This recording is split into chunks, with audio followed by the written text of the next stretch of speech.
to click the go live button on the stream. So let's have a bit of pause and then I will start talking and we'll make this thing happen. Yes.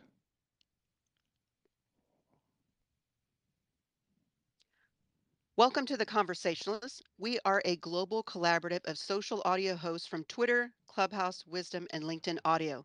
This cohort was created by Jason Zackowski, who is more commonly known as the Dog Dad from the Bunsen and Beaker The Science Podcast. Jason is a scientist, educator, podcaster, and had the vision for what a dynamic group of social audio hosts could do together by quadcasting a show on topics as varied as the host who host and co-host each week's show.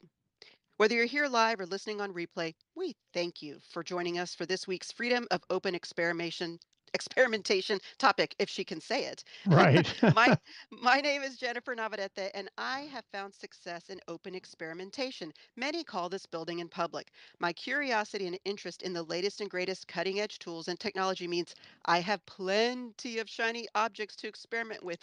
Some people call that squirrel, and I go running off to see what that is. But what I have found that can be a key to success, because the things that I am willing to go explore and investigate and play around with, then I can turn around and go to my clients, or I can speak on stages, or I can speak in spaces about what I have discovered. I'm a big believer in the learn, share, grow model that was founded by Social Media Club. And I have to tell you that for me, this has been a key to success for everything that I've done, from podcasting to live streaming to social media and just about anything that's ever been done in my life. So when I think about experimentation, I think of it as discovery, as being an adventurous out to find new worlds and new things.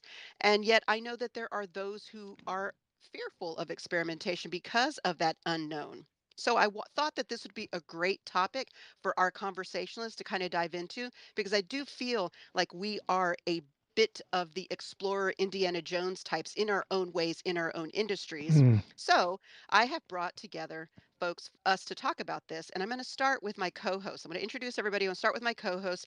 Um, you all may know this, but my co-host is science educator Jason Zackowski and Web3 powerhouse Mariah Howard. And as I mentioned earlier, Jason is the founder of The Conversationalists and is a great example of open experimentation. Jason? Wow. Okay. So I'm supposed to introduce myself, and you did a better job than I ever would of talking about myself. Yeah. I this social audio experiment, and we'll probably get into it later, is where I met everybody on the stage, everybody who's speaking, and the more I listened to them speak, they brought such different pros to they had such a great skill set. I was like, there are big topics that we could talk about, and maybe we all wouldn't agree, but we offer really diverse viewpoints, and that benefits everybody. So, for all of the people here that are listening and to the speakers, thank you for joining us today. And yes, I run 2 audio shows a week. Tuesday, we run SciChat, and on Saturday, we run Pet Chat. So, over to the next co host. Mariah Howard. Hey everyone. My name is Mariah. I'm also known as the mother of marketing on social media and all of these platforms.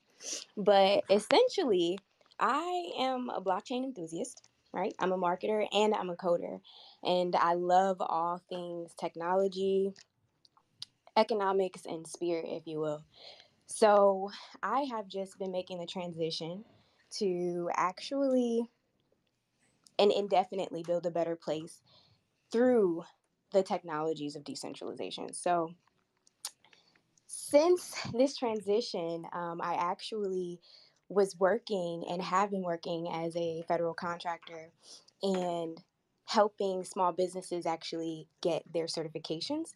And this was just because I understood that there were so many inequities and more so a wealth gap that we needed to work to close. So now I am just working to bridge the gap between technological innovation and business advancement. And I want to make sure that our communities and our people specifically have access to this information. So I work with Developer DAO. I'm a board member for Baddies in Tech. I am the co-founder of DevDAO Women, and we are on the move to make sure that everything we say we do actually gets done. So that's why I'm here. I'm all about experimentation, And I believe that life is an experience. So you saying yes to your challenges, to your obstacles, to your new task is an experience in itself. And you're learning and you're growing, and it's all a part of your process. So Love thanks so it. much Love for it. having this space. Life is an experiment. Love it. So we have George Silverman and Samantha Postman and Rose Horowitz, and I would like for them to introduce themselves because let me tell you something, folks. If you don't know the people that are up here, you should, because I have found so much value in the time that I have spent with them, in the tweets that I've read, in getting to know them better. And I think that's the real power because when we're experimenting and trying new things, it's a little scary, but if you open yourself up to the people and the experiences, you will be amazed at what can happen. Okay, my name is George, and I'm a spaceaholic. Um, Hello, Uh-oh. George. Hello, George. um, been doing. George. Got the reaction I was hoping for. I've been doing social audio as an experiment for, I just figured out, 53 years. And I'll tell you a little bit about that story later. Um, done over 10,000 audio only groups over that period of time. One big experiment broken down into thousands of little experiments. My whole life is an experiment. Um, so I'm delighted to be here talking about one of my most favorite subjects. And Jennifer, when we get past the introductions, I would love for you to repeat the definition of experiment that I know you sent to us behind the scenes. I don't remember if you said it before, Mhm. but I'd love to have you repeat it. Absolutely. We'll dive into that Sure. after we do our intro. Yeah. So, Samantha Postman. Hey everyone, Samantha Postman here. I'm a Canadian, a serial entrepreneur and business consultant. Yeah, my life is a whole experiment. In fact, every single day, Yeah. I love to learn. Like I love meeting people, and even just meeting people is an experiment. Do we jive? Do we not jive? What can I learn from this person? And I'm kind of the person who will just try stuff out to sometimes see if it works well with someone. It might be the way I talk to them, or just how I shift, or what I offer them. So, like, experimentation is not just about in business, or building in public, like we say. Experimentation comes in many forms. And everyone seems to like on these Saturday mornings when I talk about farming. So my husband and I were talking about today's topic, and I was saying, actually, farming is building in public. And he's like, how's that? And I said, well, I mean, we have a lot of acres, thousands, and it's for everyone to see when they drive by. So honestly, if your new equipment that you just bought and everybody's been watching you to see how it goes, if it doesn't work well, everyone knows. And if you go to a church or a school, that's all the talk. Like, they will talk about that particular field or that farmer if it's not straight, or they sprayed the wrong chemical, or if you are spraying and people are passing by and they don't like it, they'll report you, and like all kinds of things. So yeah, farmers are definitely a very public, especially like land, like crop farmers where we have land spread out all over. If you have just cattle on your yard or something, that would be a little bit more private. But so I definitely know. But when it comes to online world, I'm definitely on Spaces a lot and consider myself a polymath. And I built a community. I'm building a community for polymaths, and so that's definitely a build in public project. So can't wait to dive into the space later on. Amazing. Rose Horowitz. Definitely not last, but definitely not least. Come on, Rose, unmute yourself. Rose. There we go. There There she we go. is. Yay! Yes, love the levity. I am Rose Horowitz. I am a journalist and the founder and host of Women to Follow, which is a hashtag I created that went viral. And the goal is to amplify women's voices on social media. I also do consulting with businesses and entrepreneurs and organizations to raise women's voices, which, believe it or not, in 2022, we still need to do. Right? We're just electing our first women governors in various states. Uh, and life. I was thinking about this, and really, as a reporter, when you're putting anything out there, including my earliest days, starting at the AP, where I was writing copy for radio, or that copy for AP that went to however many newspapers. It's an experiment, right? Because you don't know how it's received, and sometimes of somebody you quote, or somebody who might be reading it might call you, and you either somebody likes it or doesn't like it, or you get a great tip. And they say, well, did you know that this person really did this? So that's all an experiment. I was thinking about that as I was listening to everybody. And more recently with my hashtag, I followed that. When I created the hashtag, I have been experimenting with how to build this and how to amplify this, and that's all been in public. And I was thinking about this, another way is, when you're a parent and you have those babies, that's an experiment. There's nobody who can, no matter how many books you read, nobody can tell you how to raise those kids or dogs, as we know in Jason's case. Oh my gosh. So I don't know if my kids are want to hear that they were an experiment, but you're totally right. It's an unknown. I mean, for yes, us, we've never yes. experienced that before, so I totally dig that. Thank you, Rose. And actually, Well, that is a build in public because when they go to school and everything, I mean, everyone knows how it's going. right. Hmm. And Oh, people say, wow. oh, well, apple doesn't fall far from the tree, and that could be good or bad, right? So Hey, I get all Right. your kids. I know what you're talking about. Oh, nice, nice. Okay, well, that actually gives okay, us a thank good you. kickoff part. Thanks, Rose. So let's kick off this conversation with a definition of the word experimentation. Let's make sure that we're on the same page. And I will tell you, dear listeners, that we are doing an experiment right now. I will tell you what that experiment is at the end of the show, but we are in the middle of an experiment while we are talking about experimentation. So let's dig in. According to dictionary.com, experimentation is the action or process of trying out new things, methods, or activities. And I really want to Trying out new things, methods, or activities. Right, something you haven't done before. So I Yep. really want to focus on the trying out new things aspect of the definition. The very act of trying out something new means that we don't know what the results will be. We have no idea. We may have a think we know, we may have some consideration of what it could be, but we actually don't know because we've never done it before.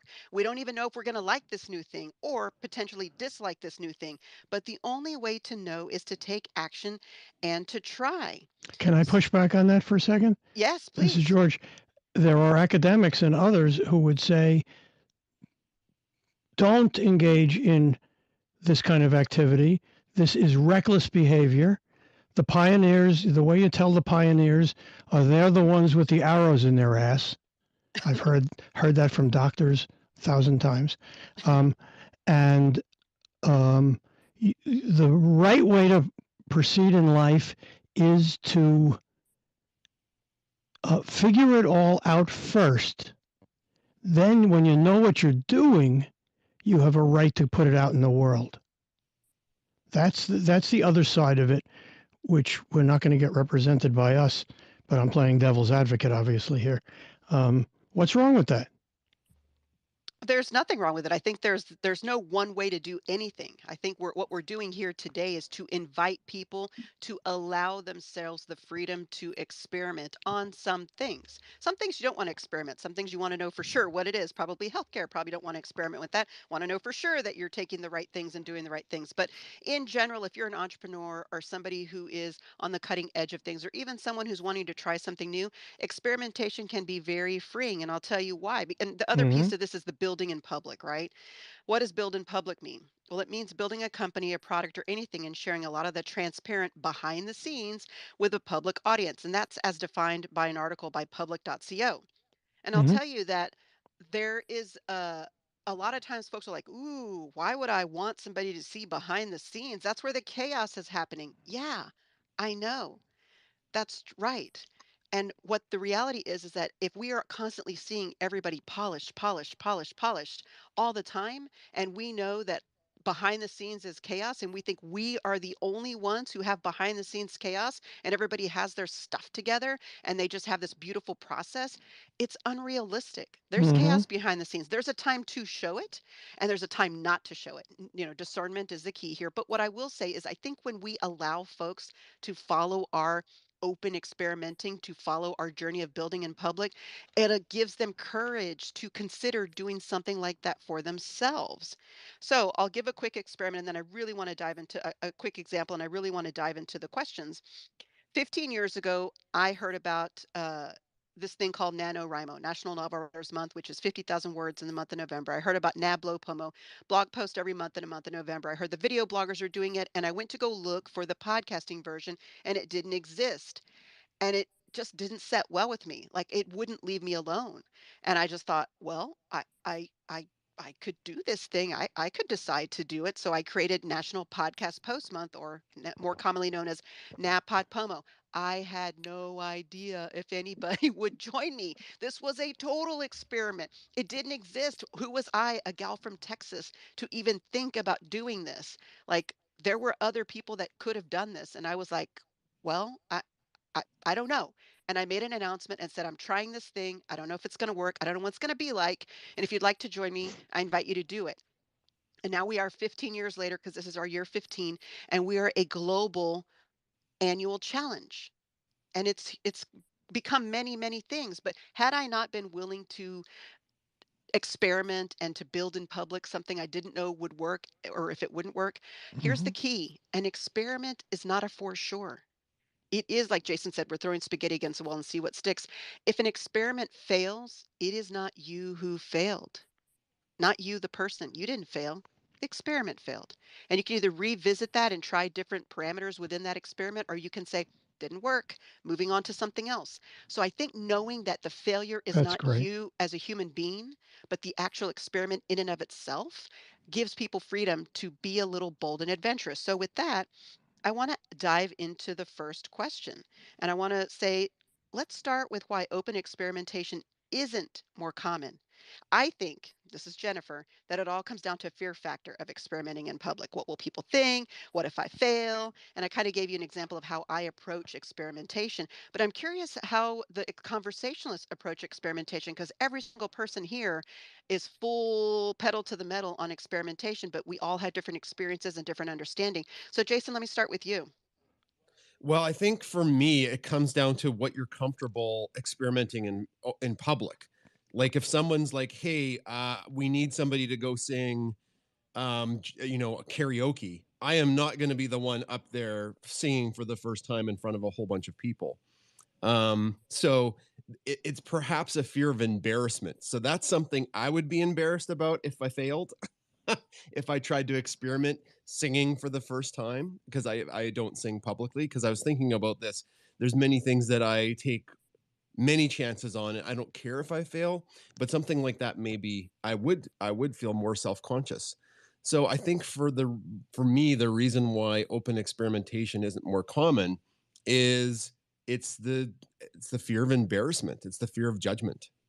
And I think we maybe all have a certain point where we don't do the thing, but we do the thing depending on where we can, I guess, mitigate how we would feel if the public judged us. Yeah, I agree, Jason. I think it has everything to do with our own um, self judgment, if you will. And then for me personally, I guess this also falls in line with judgment, but accountability, because I understand how sensitive or crucial experiments can be, and you actually putting people at risk in this experimentation. So there's one thing to be the principal, right, or the principal investigator, whatever you want to call it, as the head of your experiment. And then there's another component to those involved in what it is that you're building. So for me, it's been more so about learning and then sharing as opposed to actually necessarily, just going out raw and building in public with said audience or said community, because I would rather it to be a more structured environment than it being something that is sporadic and that we're, although it's organic, it wasn't necessarily as structured or even as safe, right, for what it is that we're doing. So for me personally, building in public has a lot to do with the planning and the strategy for those that are involved, and then implementing what that story or those results or that outcome actually felt and looked like.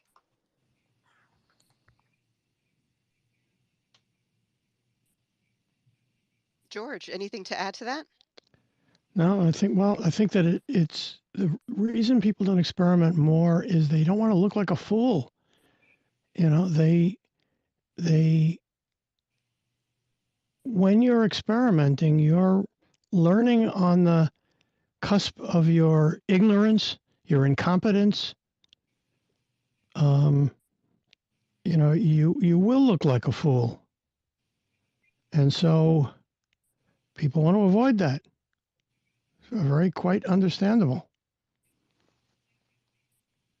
And it's the embarrassment, the feelings Yep. attached, the harm that it could bring. There's a lot of risk, right? But with great risk, there's greater reward. So it's Yep. really up to us. And when you guys were mentioning parents, thank God I'm not a parent yet, but that's a huge risk you're choosing, right? And it's really just about how in depth and how much planning and strategy and what you have that you've put forth for a successful experiment, or what you will. So I think Hmm. it has a lot to do with preparation. A lot of people often don't feel as though they're prepared or have the expertise or are really as well versed in whatever industry or sector that they're experimenting in. But if they had a little bit more confidence and did that planning and felt more prepared, I feel like the experimental process would be more exciting than it would be fearful. Though I wonder if it's really open experimentation if you're doing a lot of prep work behind before you start the experimentation because you technically already started before. I'd like to like take this from a different perspective because a lot of what we've been talking about is from our own personal experience. But what about if we look at this from an anthropological point of view? What causes the embarrassment? Because I know that if I'm in a room of polymaths, we're all about experimenting. I mean, every time we learn something new, we're essentially experimenting again and starting something. I mean, maybe not complete scratch because we build on skills we already have, but we're willing to look like, if you want to call it, a fool. But in the right environment, you don't actually look like a fool. You actually look good. They're like, wow, that person's brave. That person has courage. That person's willing to do this. That person's a leader.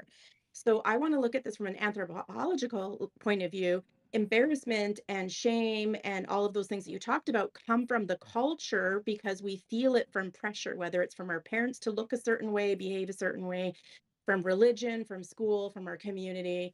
And so I think we need, that's another reason why we don't see experimentation because culturally for survival, there's a huge pressure to conform, to be uniform, to be common, be a mediocre, don't stand in, follow in the line. And so I Exactly. think that's a lot of why we don't see experimentation. And when you step outside of the line that's been established for centuries, then Mm-hmm. you're causing a ripple effect. You're causing problems. People become uncomfortable, and then they will push that uncomfortableness on you. And Mm-hmm. that's where the embarrassment comes from, and the shame, and all of those things. Hmm. Samantha, you couldn't be more right. And just Hmm. speaking to being a Black woman in business and in the venture capital world and whatnot, we absolutely don't have the same privileges to experiment in public and fail and test and navigate this world with the same freedoms. And there is a freedom in building in public. It's an incredible liberty. So I think that that should also be addressed. Yeah, definitely people of color and minorities and women as well. We hear a lot from, Oops, both we of us, can't hear you, and we Samantha. a lot in our groups that we feel I like we can't. we have more pressure to perform. Yeah. But sometimes I think that's self-inflicted as well. We feel more pressure. It's not always applied to us. So there's that balance. Like, what am I feeling that I have to prove myself, and what is the culture that I'm in putting on me? You know, Hmm. you guys made me realize one thing that I think should be mentioned, that the one of the reasons to experiment, I think the main reason, is that reality is so complex, you can't anticipate everything beforehand. And so you can't figure it out beforehand without actually doing it and getting the surprises. So what happens is, one of the things people are afraid of in experimenting, or a subcategory of that, building in public, um, is that the unanticipated is going to bite you in the ass. That things are going to happen that are going to be really unanticipated, and it's going to be downright dangerous. It could ruin your reputation. It could ruin relationships. It could bankrupt your business, and on and on and on. There, so you there is a natural wanting to avoid the the unanticipated.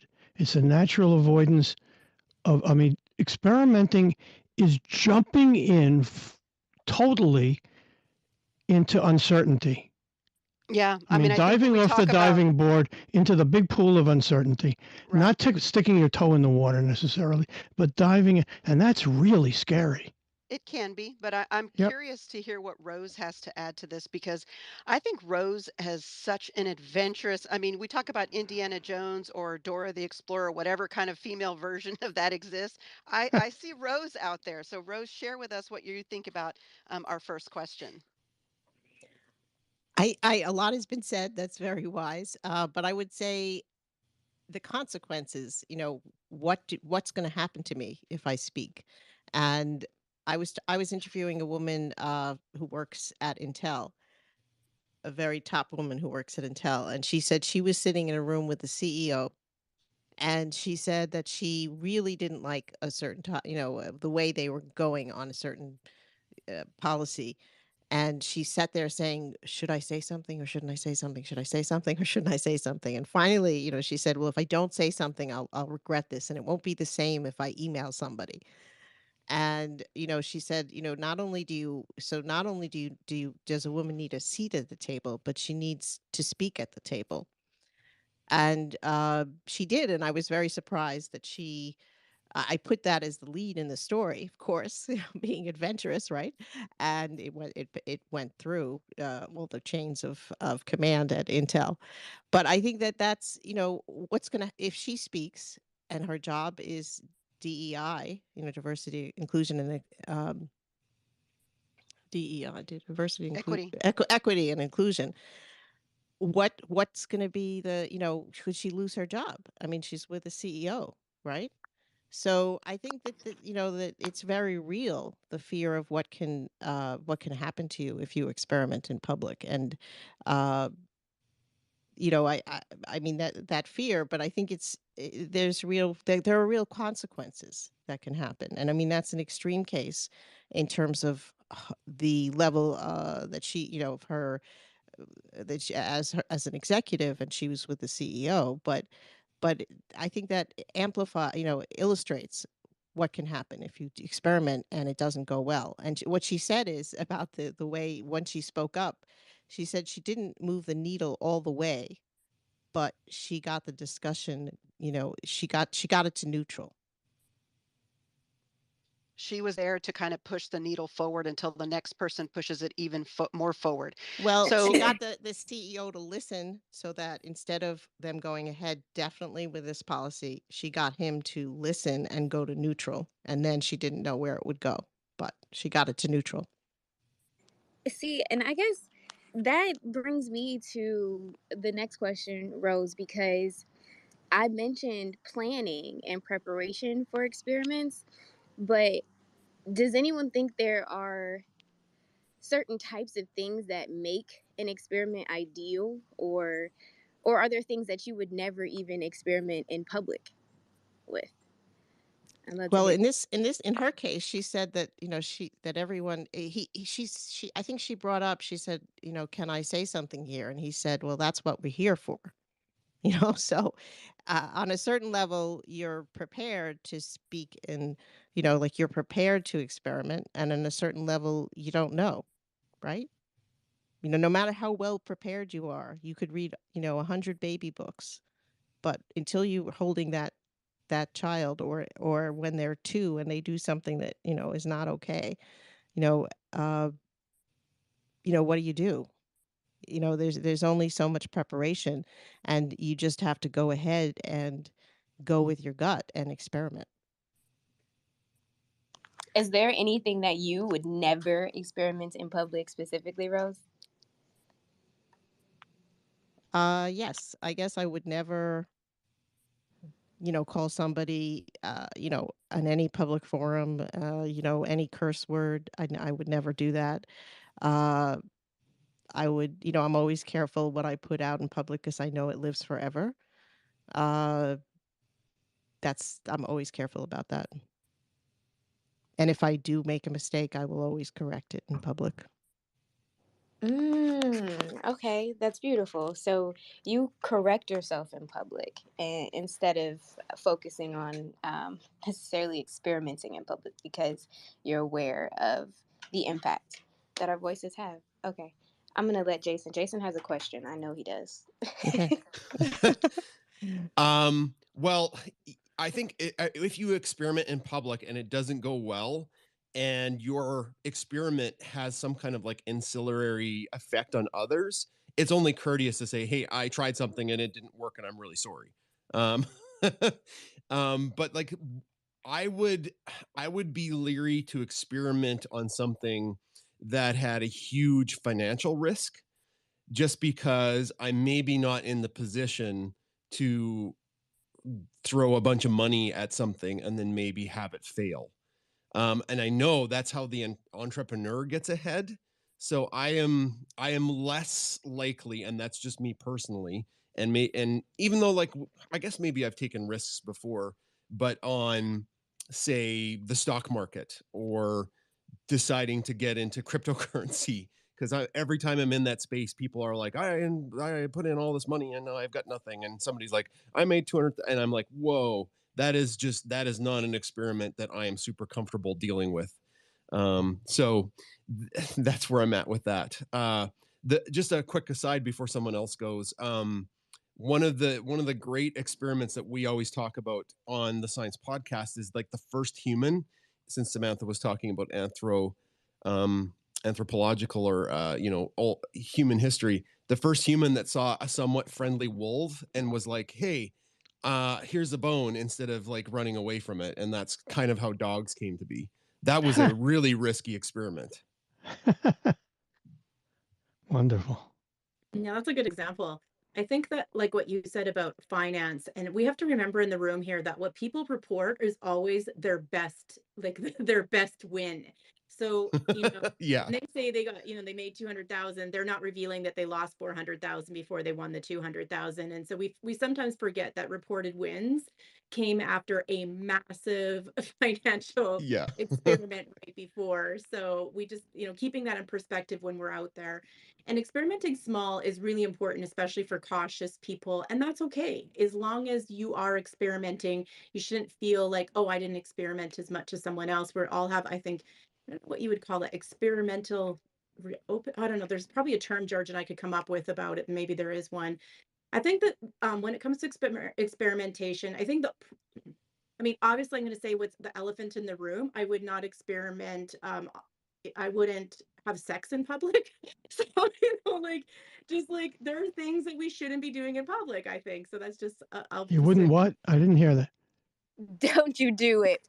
Listen, Uh-huh. I think and I would hope that everyone's experiments are legal and Yeah. ethical. So I wanted to Yes, really please. talk, Yes. yeah. I Well, wanted and to Thank you. really get some answers from you all that spoke to your personal experiences with experimentation, and acknowledging that it would be legal and ethical Be, and be, pure and sound. before we move on, can I answer the previous question? I'd Please. like to talk about what would you experiment on, and what would you not experiment on? And I think there's a very important life principle here that applies to everything in your life. That is the concept Sounds very highfalutin, but it's very simple. The concept of asymmetric risk. What you want to do in life, in business and everything else, is asymmetric risk, which means very, very high upside and very low downside. Okay? So if there's something you can do that has almost no consequences on the downside, it's not going to cost you reputationally or financially or anything. Not going to be a big blow to your self-esteem, et cetera, et cetera. But it could unlock a gigantic area. Go for it. It's stupid not to.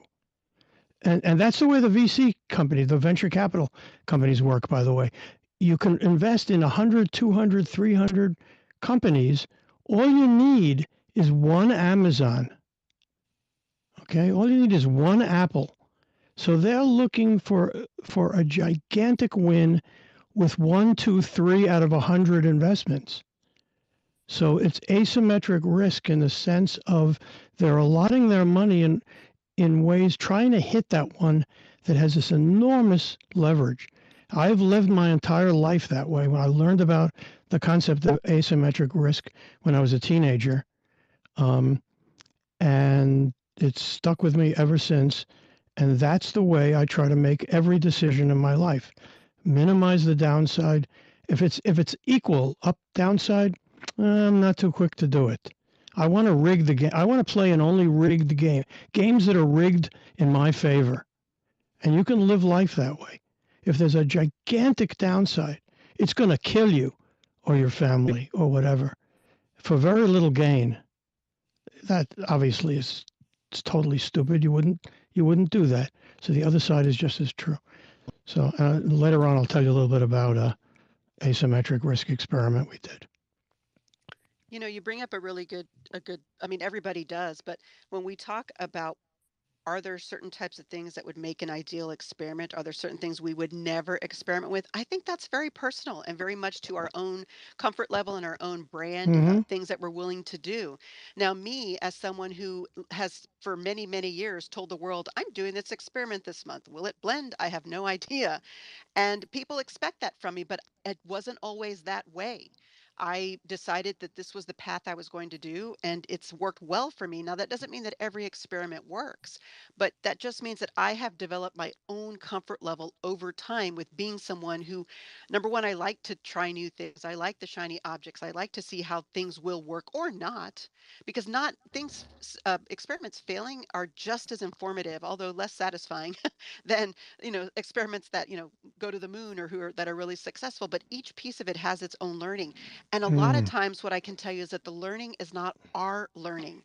It is the learning that comes from other people observing what we are doing. So what do I think makes an ideal experiment? I think for me, it's things I'm curious about.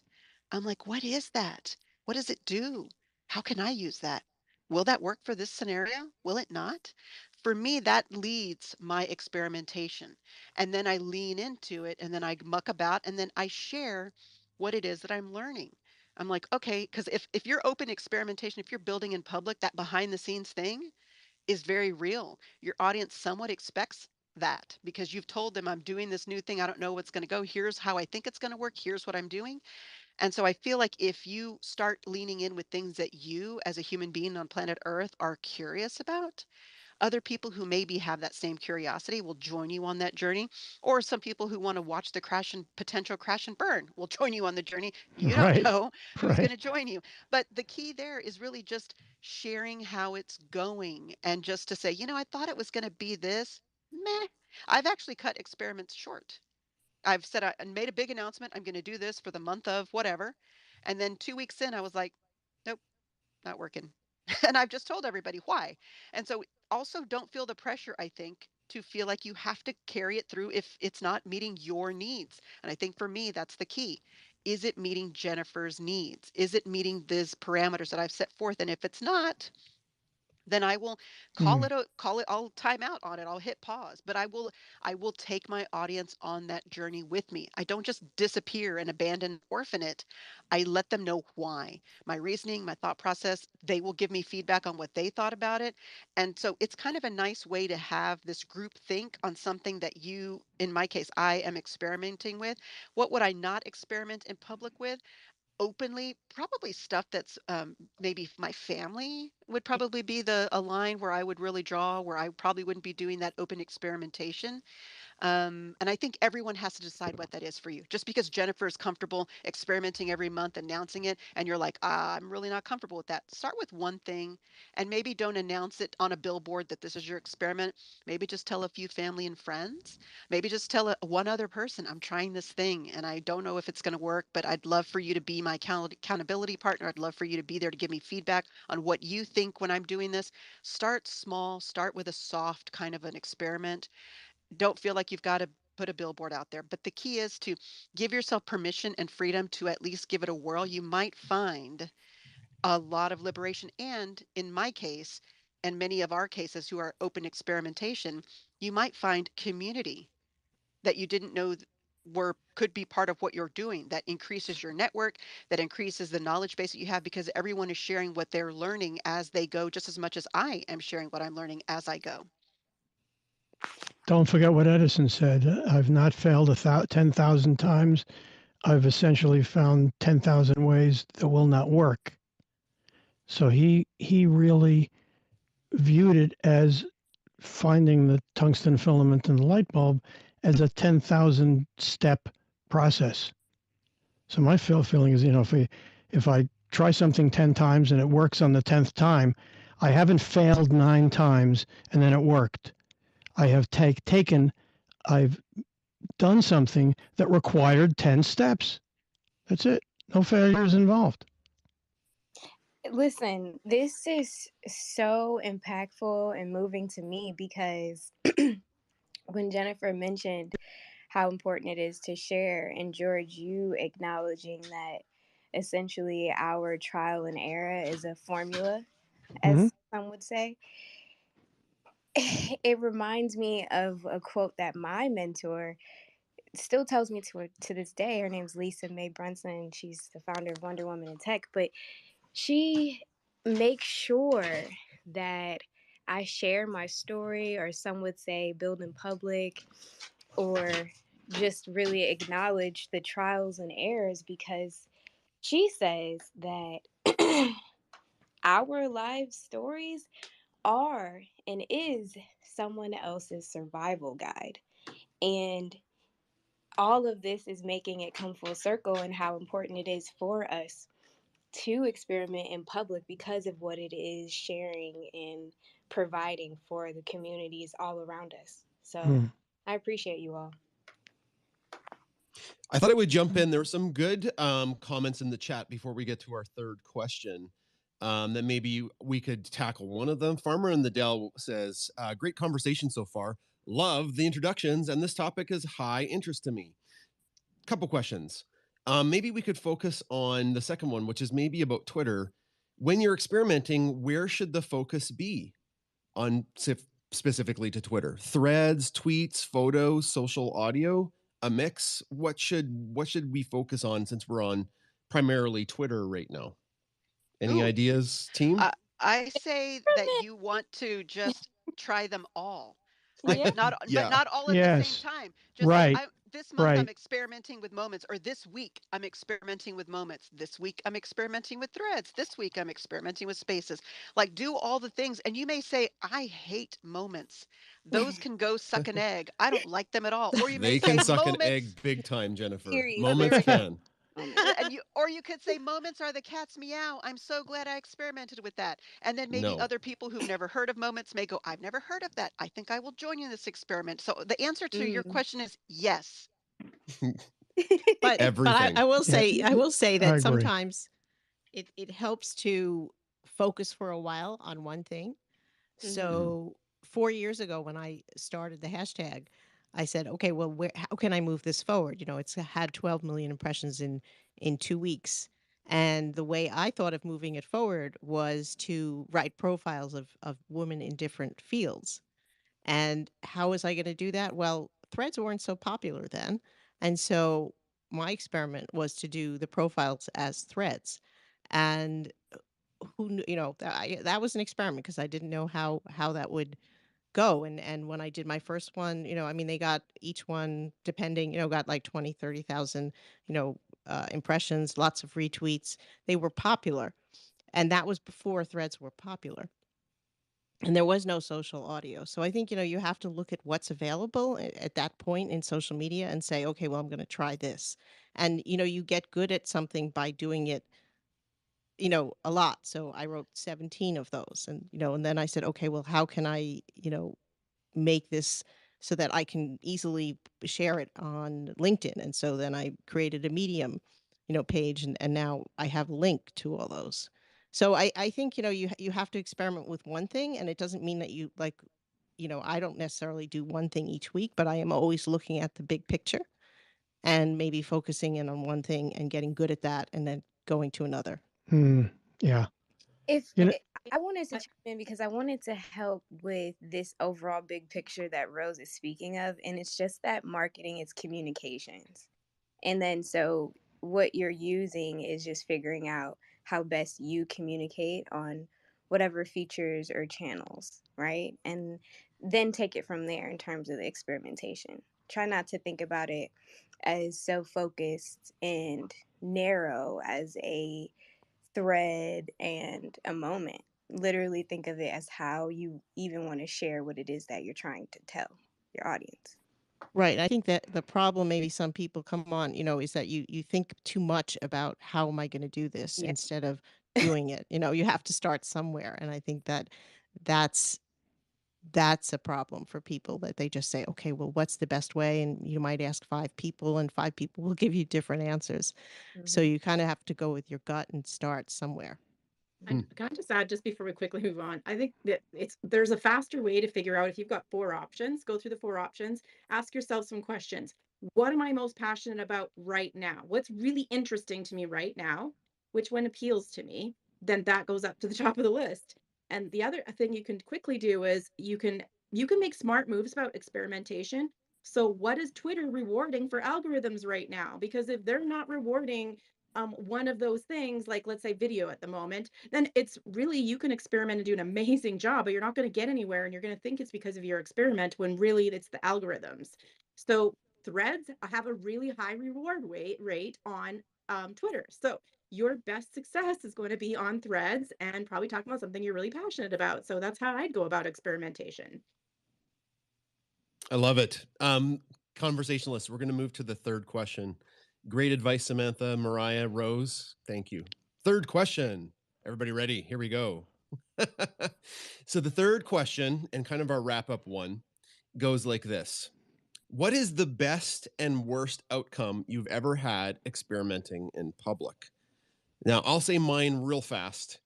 My day job, I'm a high school chemistry teacher, and there was a little something called the pandemic that came along, and everybody in education had to build in public, and that was teaching kids online. It wasn't something any of us had trained for. We didn't have the technology, and it was a mad scramble. So how our department, my science department, I managed at the time, I still am the department head, is I said, you guys need to do anything, anything and everything. And as soon as you find something that works, we need to have a little meeting and you need to tell everybody. So, beautiful, beautiful. and I was constantly going to my admin. I'm like, we found this piece of technology that solves this problem. We need to use it now. We need to get everybody on board because it's saving time right now. And as soon as I find something better, we might find something better tomorrow. We need to move to that immediately because we had nothing. We had absolutely nothing to teach all of these kids online besides, Google Zoom. And it was really limiting. So we built in public that way and we failed for the first like weeks. Everything was a disaster. Things didn't work. Technology failed. The lessons didn't work properly. The kids were disengaged. But because our end goal was the passion for education, even though teaching online wasn't great, even though teaching online wasn't the best for all kids, we did the best we could. Hmm. Yeah, I could absolutely talk about the elephant in the room if we will, and attest to the experiment in crypto and Web3 and decentralization and what happened with SBX and FTT and FTX and whatnot. I Can, guess you can say that our industry, or this industry, if you will, is experiencing or reflecting on some failed results and still undergoing some deepening and worsening results, if you will. But I think that also you can acknowledge the fact that there is the other end of the spectrum, right? Where there are builders that are in like interdisciplinary multitudes within decentralization building for healthcare, um, for within science, DSci, within actually stabilizing protocols for civil rights and human rights. So there's just so much more depth to what the actual technology is able to do. And I think that, yes, failed experiment, but also, yes, um, incredibly uh, reflective results, right? mhm. Of what we need to acknowledge as humans, as society, as a collective, Yeah. because of what the technology is capable of Mhm. doing. So It depends on what you learn from the experiments. exactly. So let me, if I may go, I'd like to tell you about the experiment that changed my life. Um, and as I said before, sometimes you want to conduct experiments that you're pretty sure will fail so that you can learn from them.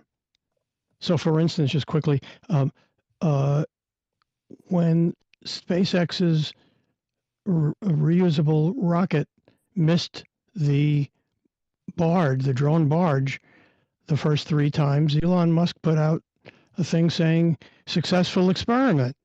Everybody thought he was crazy. His rockets crashed, but he knew exactly why they crashed. This is an engineering technique called destructive testing, and he figured out exactly why they failed. They corrected it. They the next thing failed. They corrected that, and finally they have a pretty reliable rocket that can do what everybody thought was impossible. Um, so this happened to me in 1969. Um, I ran a whole lot of experiments comparing face-to-face discussions with audio-only group discussions of a telephone conference call. What's obviously today called social media, social audio. Um, and we found that the audio-only group discussions were way better than face-to-face discussions. Contrary to what everything my group dynamics training taught me and all of that, they were way better. So my business partner and I, Ron Richards, set out to run the world's worst group discussion. We couldn't. None of our discussions were bad. None of them fell apart. The audio ones. So we said, okay, let's do some destructive testing. What will be the world's worst group discussion? So on Earth Day, uh, what a right. fun experiment, Well, George. Oh well, my listen goodness. to listen to this. So on Earth Day, which if you look it up, it was on April 22nd, 1970. April 22nd, 1970 was the first Earth Day. There were riots around the country. Times Square was filled up with opposing people screaming at each other with a police line in between them. So we went on to Times Square on Earth Day, and we distributed thousands of flyers in Times Square, inviting protesters of the Vietnam War from both sides to a gigantic audio-only conference call. Okay, these were American Legion members supporting the war. There were hippie anti-war types. There was everything in between. They were literally throwing rocks at each other and getting into fistfights. So we invited them to this gigantic conference call. We tried to do everything wrong. Unmoderated, too big. It ended up being 350 people. We only a very vague and badly worded topic like come to discuss the Vietnam War. Well, that's way too broad a topic. It's a really bad way to put out a topic. So we got polarized groups, and we had no muting, we had no hand raising. You literally couldn't do it. There was no mechanism for doing it. All mics were open, et cetera, et cetera. I can name a whole lot of things we did, quote, wrong, unquote. And we ran it for too long, 3.5 hours. And there were a lot of other things we did wrong on purpose. And it was really crazy, and it almost did fall apart on several occasions. It was utterly crazy. People started screaming at each other. Some of the language was rather vile, but I bit my side of my cheek and I said, we're going to do this unmoderated. I did not step in to mitigate their name calling and all that stuff. And quite quickly, I'd say within about 20 minutes, it wound down. And it's very unsatisfying to scream at people over a telephone. So and some other people stepped in to be ad hoc de facto moderators, even though I wasn't moderating it, except to start it off. Long story short, it worked spectacularly. At the end of 3 hours, they ended up agreeing, not on whether we should be in the Vietnam War. They still agreed to respectfully disagree, and there was respectful disagreement, much to my surprise, on all sides about that. But they did agree that whether you were in favor of the war or not, it was immoral and probably illegal and unconstitutional for a government to grab a kid off the street, throw a uniform on him, put a gun in his hand, and make him go over and fight a war. In other words, they all came to the consensus that the draft was immoral and unconstitutional. P.S. 3 years later, the United States repealed the draft. But we knew that night that the draft was going to go because there was so much wide agreement on all sides that it was not a good idea on many, many different grounds. So the thing I learned, so the experiment that we intended to fail, because we wanted to find out where does it fail? Okay, does it fail on human bad will? Does it fail mechanically? There's a dozen ways it could have failed, more than a dozen ways it could have failed. And it didn't, which told us we really have something here. Audio-only group discussions are extremely resilient as long as the moderator doesn't get in the way and shut down the spontaneity of the discussion. If you leave it alone, so we really realized we had something. We went to investors. We got funding. We started a company that developed into the telephone focus group and a whole bunch of other things that I made millions of dollars on. Just from that one experiment where we realized, holy shit, we really have something here. I love that, George. That's such a powerful, powerful story, real world story of an experiment that actually turned into something truly amazing. So I want to answer what's the best and worst outcomes I've ever experimented with in public. And mine is nothing as dramatic as George's, but it is still something. I thought when Spaces came out that if I paired Twitter Spaces plus Twitter chats, and for those of you who don't know, Twitter chats are tweets that people gather around together around a hashtag for an hour and they discuss various points. I thought, ooh, what a great way to do a Twitter chat, which is focused around a topic, but also add a Twitter space on top of it so that we can discuss the answers deeper. Because a tweet is, as we know, tweets are great, but spaces, as we all know, is so much more. So I thought this is going to be amazing. It's going to be powerful. So revolutionize the way we do Twitter chats. It's going to be just, I cannot wait. And I announced it. Here's what I'm doing. I went inside of Twitter chats, not just my own, but others. And I would open up a space with that Twitter chat, with the title of the chat, with the tagging the host and answering as the questions were rolling out. Then I would put the questions inside of, say, here's the question one. And I thought that was gonna be the cat's meow, and I can tell you it was not the cat's meow, because the people who showed up in spaces, majority of them never heard of a Twitter chat, didn't know anything about what the topic was, didn't care to discuss the topic, just wanted to join a space and have a chit chat with me. And I was like, and so I wound up trying to participate in the Twitter chat. And then I wound up having these conversations with people all over the world that had nothing to do with the Twitter chat. What And a gong after show. Yeah. Big time, big time. So after like 2 weeks of doing this day, for because I usually participate in several Twitter chats throughout the week. After 2 weeks of participating and trying this several times, I realized these two worlds were never going to match at this stage of Twitter Spaces, because this was earlier, probably in 2021 sometime. So at that point, when it was still kind of new, it wasn't going to blend. So I dropped it like a hot potato and said, okay, that didn't work. Now, could it work today now that Spaces is a little bit more? Maybe, but I haven't gone back to experiment. And if somebody else has done it successfully or hears me share this and says, I'm going to go try that, please report back to me your Yeah. results, because I'm curious. Madeline Sklar separates them. She does the Hmm. Twitter chat at 1 o'clock on Thursday, and she does a space on that topic at 5 o'clock on Thursday. Yeah, with good And they're reason, I'm different sure. people. And they're different people. We're different people. I can't stand the Twitter chat, but I participate in her spaces. Right. So, Rose, any thoughts on that? Yes, on The question, not what I did. okay. Yeah, chats and Twitter Spaces are really so different.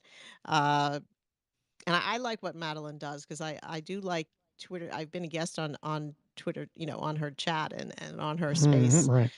And it's a different animal. So Yep.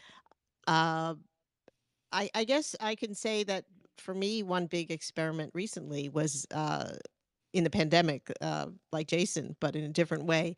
I know somebody who he's been a mentor for social media. His name is Srinivasan, and he has taught at Columbia, taught like social media before we knew the term social media at Columbia, and then was digital director at the Met Museum, and then for the city of New York. And when the pandemic happened, he took a in-person conference virtual within like a week, and during this virtual conference he said, I'd like to do a live stream show about COVID. Would anybody here like to help me? And if the and I love news, and I said yes. And I didn't know what it would be at all, and I started out live tweeting these shows he was doing, and then became a producer. And we created a community that people from around the world, Bangladesh, California, New York, Europe, would join and say how they're doing, and we'd have all kinds of topics. And some of the successful ones that I'm proud of is like I did like put together a talk about education in Bridgeport and what was going on, and had parents from, well, not only Bridgeport, but Bridgeport and other areas in Connecticut to talk about what learning was like for their kids and how they were dealing with it. Um, and I interviewed the journalist Maria Ressa of the Philippines, and she talked about the collapse in democracy and journalism. And she later, the next year won the Nobel Peace Prize. So I mean, that was an experiment, because who knew? And I think he felt that doing it every day, which was, only three, it was him and two producers, and I became a co-host, but like three people doing a show every day. If you think of, a new topic, new guests every day, was a lot. But it was an experiment that grew and created this community and a place for people who were at home to join. So I felt that was a successful experiment. As the pandemic slowed down after about a year and a half, we stopped doing the show because people were going out, and weren't home every day at 9 p.m. to join in on the show. Wow, that sounds great. Like you've had a lot of experience with some global, some top global people in the world. It's nice to hear from you, Rose. Thank you. Before I respond to the question, we're going to be opening up the stage for anyone who has questions or comments or contributions. So if you would like to come up, now's the time that you can let us know that you'd like to come up, and then one of the host or co-host can bring you up on stage, and then you'll get some instructions of how each of you will have an opportunity to contribute. So for me, what's the best and worst outcomes that I've experimented in public? I just want to back up a little bit on this because this is a matter of perspective, right? So like what I feel is not like so for what I feel is not a failure, other people may see as a failure. And I think that distinguishing those is important because sometimes we think they're one and the same, and they're actually not the same thing. So, uh, in 2018, I started a project called One Tribe Global, and it was a basically Fiverr for volunteers. I knew the world was going online. I knew that volunteering was going online. I promise you, people were laughing me out of places because they're like, no, volunteering is, moving chairs, sitting in a physical sense. But I did get some people around me, some investors. And so I started spending massive amounts of time putting together this platform, doing some beta testing. And so I have a wireframe prototype, interactive. The thing is freaking rocking. I got some grants. And in January, so I did this in public, told a lot of people about it, got a lot of people involved. And then January of 2020, I got quotes on building the project full scale. And my dad ended up getting diagnosed with cancer, and they gave him 4 months to live. So we hadn't started coding yet. And I thought, you know what, this is a good time to pause. I mean, 4 months is not that big a deal in the whole scheme of things. I'm going to spend this time with my dad. And the end of January 2020, I go pause. The project was supposed to be ready to launch for April 2020. March 2020, COVID hit. My platform would have blown up. The entire world Mm. wanted to volunteer online. All these nonprofit organizations around the world were struggling, needing tech help, needing remote help, needing remote volunteers. And literally the entire globe was sitting at home trying to wanting to help with their skill set and bored and wanting to help. And my project wasn't done. And so to everyone else, I look like a failure. A year and a half of building this project, and I stopped just before. And other people saw that as a failure, and like, how can we trust Samantha? She missed the boat. I had a hard time with it at the beginning. And of course, I had to help my parents, and I made the best decision I could at the time. And my dad ended up living for Mhm. 9 months. And by then the world had changed a bit, and I ended up not picking the project back up. It's actually for sale. But people thought I failed in public. And in fact, I didn't see it as a failure. I mean, if you saw this wireframe prototype, every time I showed it, I mean, I showed it to people who worked with Dragon's Den people, and they were like, holy, they couldn't believe like what it looked like. And I kind of got to this thing and I was like, you know what? I would have spent that kind of time and money on a PhD, which I really always wanted to do. So I'm like, you know what? A lot of people put their PhD, they go and put it, go and put their dissertation in a binder or in a book that they publish, and they put it on the shelf, and they take that learning as a win. And so for me, that's literally what I did. I took the learning as a win. I don't see it as a failure anymore, even though sometimes people will see it as a failure. So I wanted to kind of put that out there, that your perspective is the truth for you, and that's all you need to come to terms with. It doesn't really matter that much what the rest of the world thinks, because they'll all fade away, but you won't. Oh, I love that, Samantha. Hmm. We are the determiners for what is success or failure. Mhm. Only we get to decide what that is. And that's so powerful. So, what we want to do now, as Samantha said, is we're opening up for questions and comments. And one of the things that we'll say is we want your questions and comments to be Twitter-esque in length, because we want to make sure we give everyone a chance to ask. And then, of course, that we have time to reply in a timely manner. So, we're going to start with Zach, Kiki, and then AC. And then Richard will bring you up shortly. So, Zach, question or comment for the conversationalists?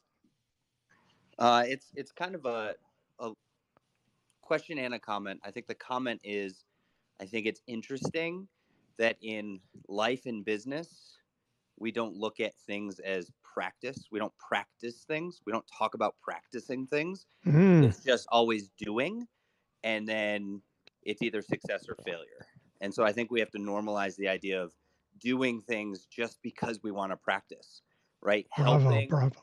helping the woman who is my cleaner build her business up and come up with a marketing plan and doing that, I'm practicing for when I want to launch my next product, right? Beautiful, Be beautiful. taking my time to do something out of my comfort zone to help someone and not ask for any money, that's practice for my future of business. And so I think we have to normalize that idea that it takes that 10,000 hours of practice, right?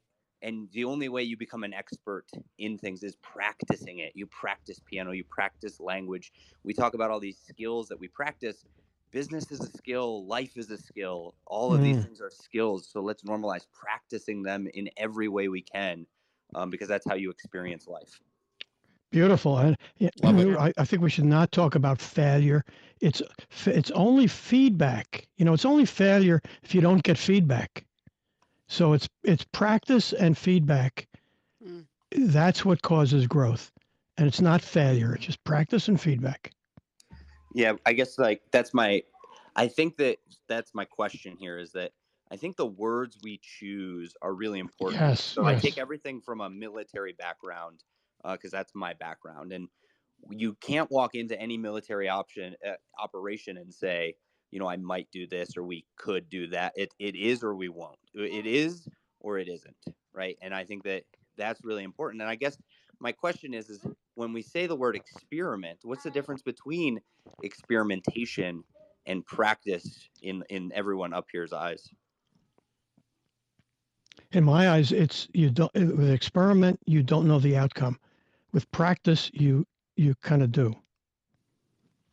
Yeah, I would agree. And I would say that what's wondering whether Jason would agree with me as a high school head of a science department. What we would the experiments in quotes that we were asked to do in high school and college chemistry were not experiments. They were demonstrations. They were practice, as Zach was talking about. They are they we if you know the outcome, it's not an experiment. It's just a demonstration or just practice. There's a difference between following a procedure and doing science, right? So Yes, that's, yes. as a science communicator, I'm always, that is one of the big things. It's the big disconnect with the public, is that science is not a recipe. You don't Right. know that you're making a cake, right? You are, I wonder what's going to happen, or is this true? And then you try it and you write stuff down, and then you get a whole bunch more people to see if what you wrote down actually happened, and then you've got science. Yep. Nice. Nice, nice. Good one, Zach. Thank you so much. Kiki, always great to see you, Kiki. Do you Hey, have a, Kiki. Thank you. a Hi guys. question or a comment for us, Missy? It's I'm in between. So I just want to say that I love the concept of failing forward because it's something that I think that it's necessary for more people to embrace, especially people who are high achievers. They need to teach themselves, they need to be exposed to the concept of failure. If that's a trigger word for them, you can use another word. You can say experiment, you can say backwards design. I love backwards design because I do that a lot. I have an end result and then I create backwards. Mm, Very interesting. Because I do love the scientific method. However, backwards design is my favorite way of creating. I know what I want to make. I know kind of what I want to achieve, and I go backwards. It's a very, very interesting process. And then you end up redefining what you actually wanted to make in the first place. And I think that's very important. So wow. yes, there is power in words. If these words have become triggers and are associated with something that brings us that puts us in a negative space because we need to be very wary of our mental health, we can define it differently. And I think that's the key. If you say something in a way that your brain understands it and you become comfortable with it, you can keep at it. So I think the word failure is very triggery for many people. So that's that's what I think. Again, my opinions are my own, and I'm not here to preach. And I want to say something to Samantha about that project. So it's a project that stays there. It's a project that you have worked on, and it's a project that can turn into a PhD because not all PhDs are paper and pen or computer written thesis. So again, you have a product, you can backward design that into a PhD if that's what you wish to do. You have something that can and is a a product that serves a purpose. It's at the final stage of creation. You can monetize on it, and that can be a PhD itself. So suggestions, comments, and that's what I came here to say. My name is Kiki. I'm an educator, special ed educator. I'm an ENL teacher and a coach and a human being that keeps failing forward. I'm okay with that concept. And Thank I you. challenge everyone to do the same. So have a wonderful, wonderful Saturday and a wonderful weekend, everyone. Thank you for giving me the floor. I'm going to land my plane now. Thanks. Thanks. Thanks, Kiki. Yeah, thanks, Kiki. I always love your contribution, and failing forward is a good way of talking to people because we think that failure means falling back and then losing the pace or the progress that we made. But in actuality, you always make progress. Even if you feel like you fell, I think we think failure is falling, but in actuality, it's not. We still made progress. So that's a really good visualization. I've heard you say it before. And when talking about the PhD part of it, I don't really care. I mean, I could go and I guess go to a school and take my entire project and they'd probably give me a PhD designation for the entire thing if I really wanted to. But I think that we need to learn that it's been very helpful for me to learn that self-satisfaction is more important than public satisfaction in me. And in fact, sometimes people ask me, hey, I can help you build your brand and everything else. Let's hear what the public wants from you. And I often say, I'm not the public's puppet.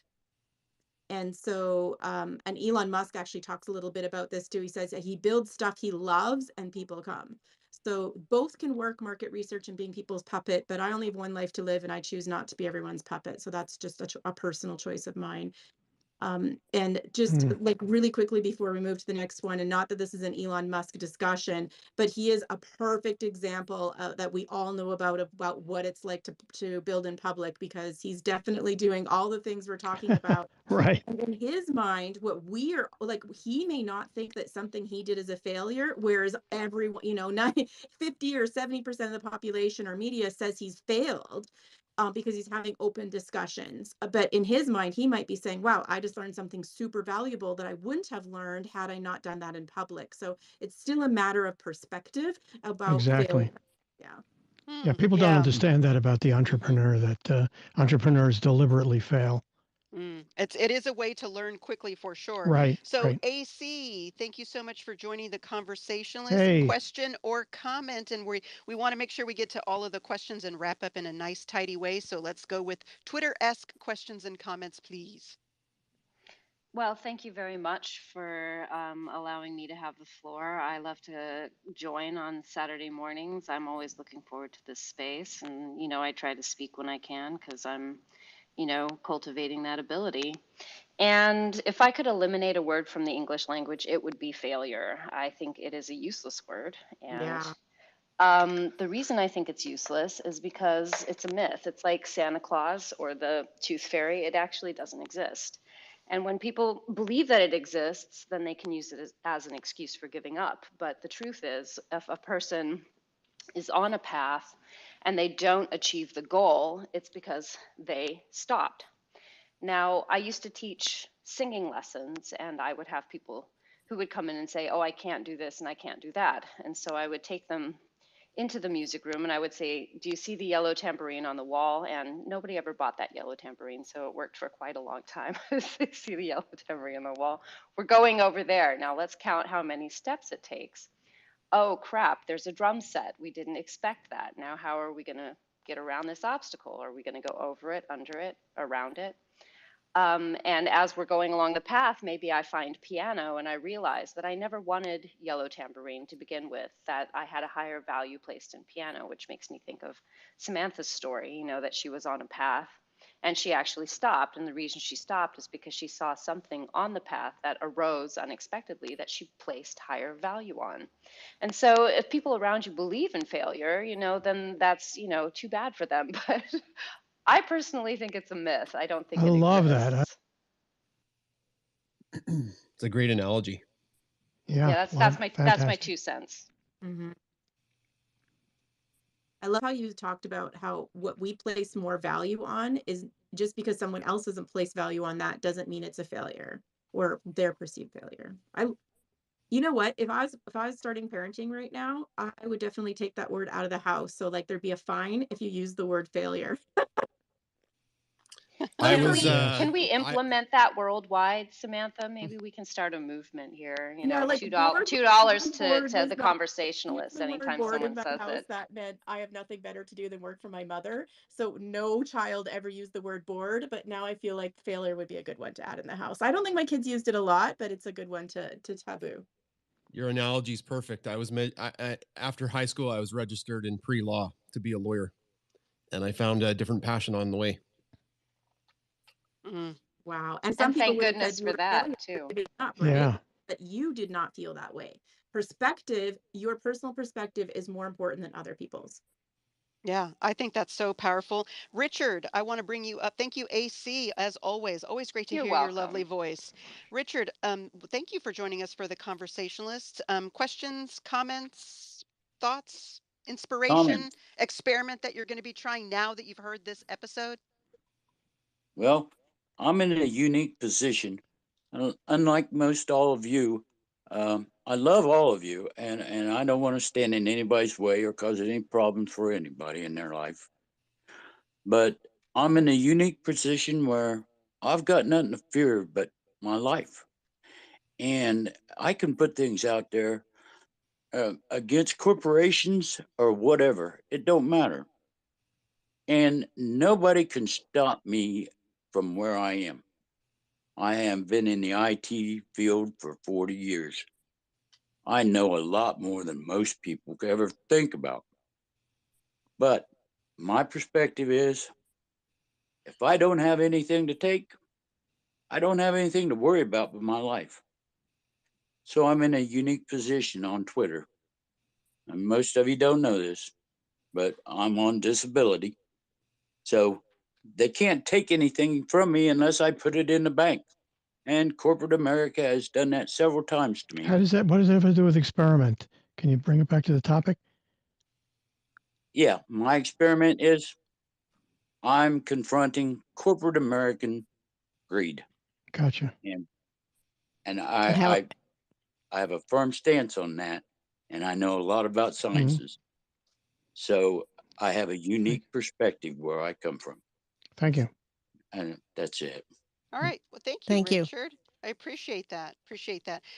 Tomas, we're starting to round down. So Tomas, and then we're going to give the conversations the opportunity to close out. So Tomas, questions, comments for the conversationalist. Thank you for joining us. Yeah, hello. And as I was listening, I was just wondering about the word failure because I think the issue is that the word failure is the strong word. So maybe like a better word would be to like just say mistakes because if the word failure is used to name any mistake people make, then the word stops becoming like a strong word. So just to sum up, I was just thinking about like strong word versus like a weak word, like failure versus mistake. Maybe just like still use the word failure, but use when it's like the appropriate context to use the word. But is it even a mistake if you learn from it.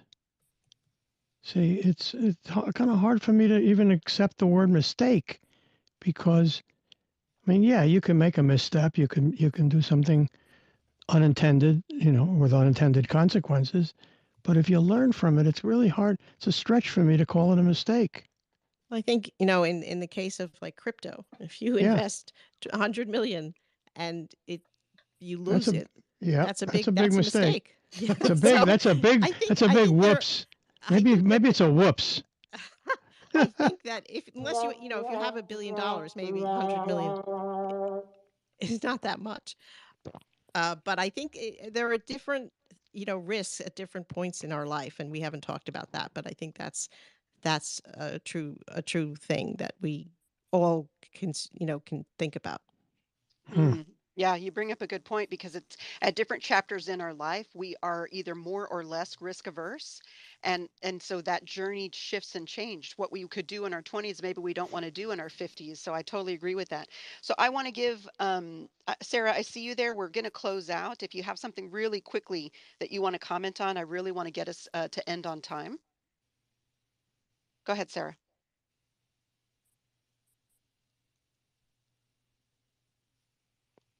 She maybe didn't hear you as connecting. Yeah, Sarah, she do was you have, connected. oh, that's right. Sarah, do you have something you wanted to add quickly before we close out? Oh, no, no, no, no. It's okay. It's okay. Go ahead. I'm sorry. Thanks. Oh, okay. Well, so what I wanted to do is, first of all, I want to thank every single person who is here live or who is listening on replay or listening to the podcast.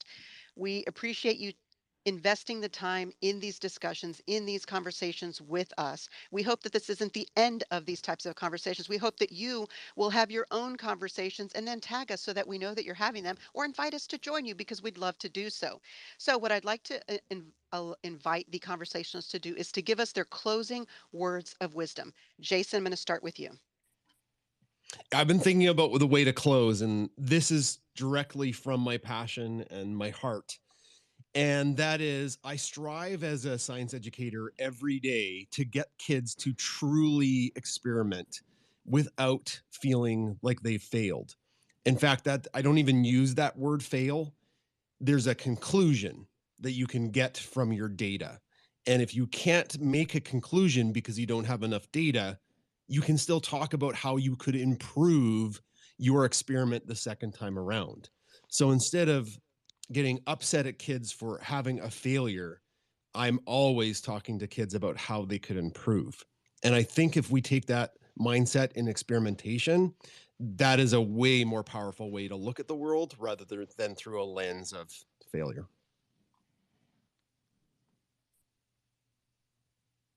That is so powerful. I love that. George, can you Yeah, follow up with that? Because I'm like, sure. whoa, I need a moment to just absorb that, Jason. Yeah, me too. I think what I would say is rig the game. Uh, uh, engage in ethical cheating. By that I mean asymmetric risk, high upside, low downside. Rig it so that there's very little to lose. There isn't that $100 million unless you're a multi-billionaire. That might be worth doing. A $44 billion risk, for instance, maybe worth it. But rig it so that there's very little downside compared to the upside, and make sure the downside isn't something that kills you. Prudent risks, prudent downside, yes. But there's so much in life where the upside is enormous and the downside is negligible. Do those things.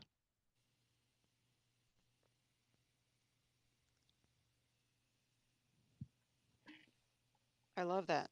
That's so good. I mean, I think stack the deck in your favor is Stack so. the deck. That's a great for a magician, of course. I strongly believe in stacking the deck. You guys probably don't know what that actually means, but we magicians stack the deck all the time, and much to your, I hope, amusement.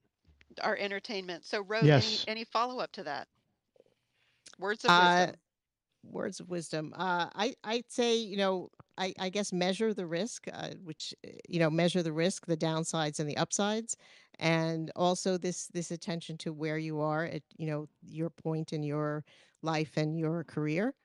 But usually, and if you need to for some validation, if you have an idea for something big like a new business or uh, a new direction in your career, pick a few trusted voices that you can uh, say something to. But on smaller things, go trust your instinct, go with it. Mm. I think usually go with it if it's something. I was just going to put out a tweet. It's just a quick example, but I read a biography, not a biography, a quick tweet about this somebody who started a sanatorium in California, and I was like, oh, that's interesting. Like, when did this always exist? Put out a tweet and I addressed Wikipedia. I said, Wikipedia, why isn't there a biography of this woman? And I went back and showed why she's important. And Jimmy Wales, the co-founder of Wikipedia, went and wrote a biography. Now, that wasn't wow. something that, yeah. He responded to me. Impressive. Yeah. So, you never, who would know? Now, that wasn't something I needed to try out with somebody. And I just went ahead and went with my gut. You which never was know like, where it'll land. That's you right. Never know. You never know. So mostly go with your gut. If it's something, consequential, like that $100 million investment or a new job, sound out a few people. Samantha. Yeah, build on what everyone said. I think what I love about what George said about stacking the deck goes with what I was talking about with my response to Farmer in the Dell. Choose your passion and then stack the deck. So, what algorithm is what is the algorithm rewarding at the moment? Because you're going to improve your chances of success or at least learning more. So that's one thing you want to do. And the other thing that I really think is important is bring a friend. Like, that's something we didn't really talk about. We think of experimentation as something we do solo, but that's not always the case.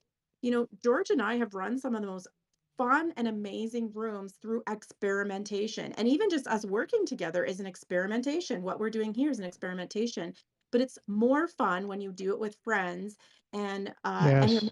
likely to succeed when you have friends because you fill each other's gaps. It's kind of like a marriage, right?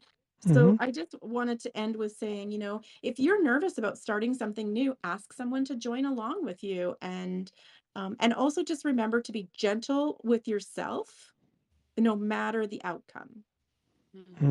True, true, true. Okay, I'm gonna give you my words of wisdom, and I can't beat or compete with what anyone has said, because that's not that kind of discussion, right? We're not competing. We're not trying to one up everybody. We're trying to add value to the overall conversation. And I think that is so powerful. So go with friends, even if it's just yourself and you're like, I'm doing this thing. Anybody want to join me on this thing? Which is what I did for Napod Pomo. But do the thing. There's something inside of you that you're curious about. There's something inside of you that's burning a hole in you that you're like, I've got to do this thing, but I don't know what the results are going to be. It's not in my field of study. People are going to think I'm crazy, but you don't have to announce it. You could just do it really quietly. But I want to encourage folks to give themselves permission to go forth and explore. Be the adventurer that you always were meant to be, in whatever way makes sense for you. We don't all have to be Indiana Jones saving the day in, the pyramids of Egypt, right? We could be doing these things in our small town or small village or big city, wherever we live. Whatever that thing is for you, you are an adventurer. Go explore, go experiment, go discover. And then, for me, in my opinion, my words of wisdom, share what that was so that others can learn, so that everyone can be lifted up together, and so that we as a human beings on this planet spinning around the sun can be there better for it. Can I add one thing quickly? Sure. When I say stack the deck, I hope people aren't tweeting out that George says stack the deck, because stack the deck applies to, stack the deck, but not if you're playing poker. Okay, that'll get you shot or it'll get you arrested, and that's unethical. So I'm not advising that. Pick your own game, make your own rules, and make sure the odds are in your favor. That's what I'm saying. So I want to thank all of you for joining us. Again, whether you joined us live, whether you're listening on replay, whether you're listening to the podcast, we are the Conversationalists. We're a group of social audio professionals who come together once a week. We are wrapping up season 3, episode 4. And of course, there is a podcast. If you want to go listen to the archive, you can subscribe to it wherever it is that you'd like to listen to podcasts. And we invite you to connect with us. And if you have ideas for future shows where you're like, man, I sure wish the conversation would talk about this, let us know. We would love to Yeah. talk about this or that. Right now, we're feeding our own curiosity and our own interest, but we would definitely love to have you be part of this grand experiment. And with that, we will close out. We wish you well. Have an absolutely fantastic day, a wonderful weekend, and we'll see you when we join again for season 4. Thank you. Even though this isn't going to be on the recording, I'm also taking like requests for people that maybe want to join the team as speakers. So if you are big in social audio and this is something you'd like to be a part of, I'm looking for a couple more speakers. Great. Awesome. Y'all Thank you, have everybody. a good one. Bye. Bye-bye.